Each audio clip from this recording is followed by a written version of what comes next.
Le volet de sélection est un outil très utile pour sélectionner très rapidement les différents objets ou éléments que vous avez insérés dans votre document Word 2010.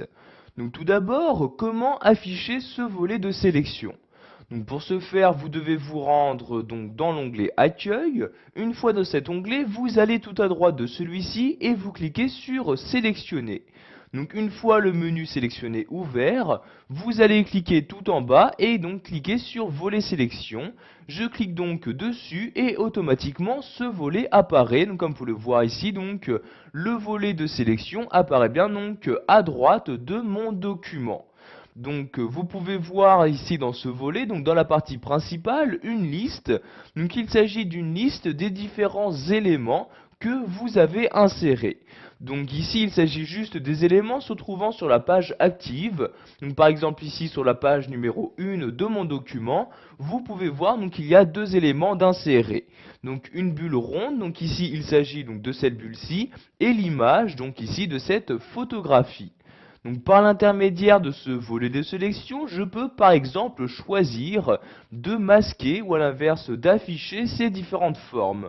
Si par exemple je souhaite ici masquer la photographie, je clique sur ce bouton là. Donc je clique, donc voyez l'œil qui disparaît maintenant de ce carré et en même temps la photographie qui a disparu de mon document. Donc pour la réafficher, je reclique exactement au même endroit. Donc vous voyez ici sur le carré, je clique, l'œil réapparaît. De même pour la photographie sur mon document.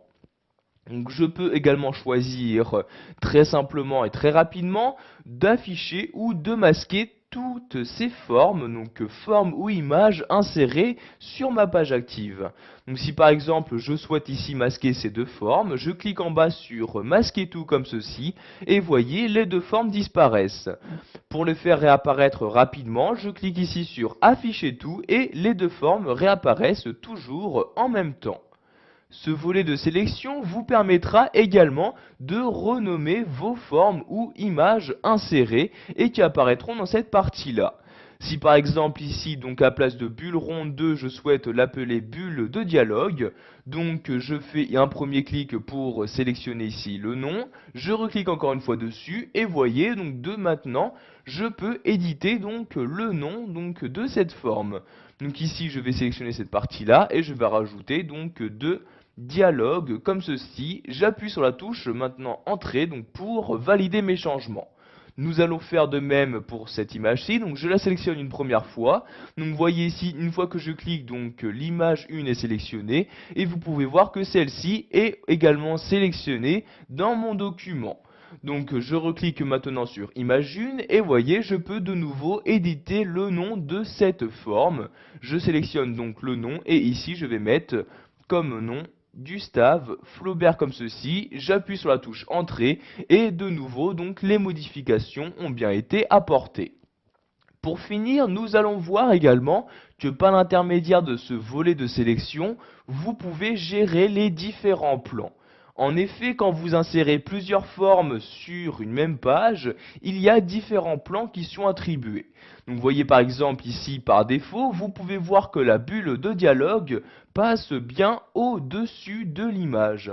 Si vous souhaitez que ce soit l'inverse, donc par exemple ici la photographie qui apparaît au-dessus de cette bulle de dialogue, donc je vais ici sélectionner la photographie comme ceci et je vais cliquer maintenant en bas sur la flèche du haut pour l'avancée d'un plan. Je clique donc ici, vous pouvez voir tout d'abord que dans la liste maintenant l'image apparaît en haut de la forme et vous pouvez voir maintenant sur votre document que c'est ici également le cas. En effet, la photographie apparaît bien au-dessus de la bulle de dialogue. Donc ici nous allons de nouveau modifier, changer le plan pour faire apparaître la bulle de dialogue au-dessus de l'image. Donc je sélectionne toujours bien Gustave Flaubert comme ceci. Donc vous voyez ici, je clique une fois dessus pour le sélectionner et je vais cliquer ici sur la flèche du bas pour le reculer d'un plan. Et cette fois-ci dans la liste, la photographie apparaît bien en dessous et par conséquent elle apparaît sur le plan d'en dessous de la forme précédente. Donc vous voyez ici donc les différentes formes sur cette page. Si je descends et je me rends sur la page suivante, donc vous voyez ici il y a par exemple ce rectangle. Donc j'y place mon curseur donc pour activer cette page et vous pouvez voir qu'automatiquement donc la liste se met à jour donc, pour vraiment m'afficher que les formes présentes sur la page active. Voilà, vous connaissez maintenant le volet de sélection, vous savez son utilité et comment l'utiliser pour par exemple renommer une forme ou une image, l'échanger de plan, etc.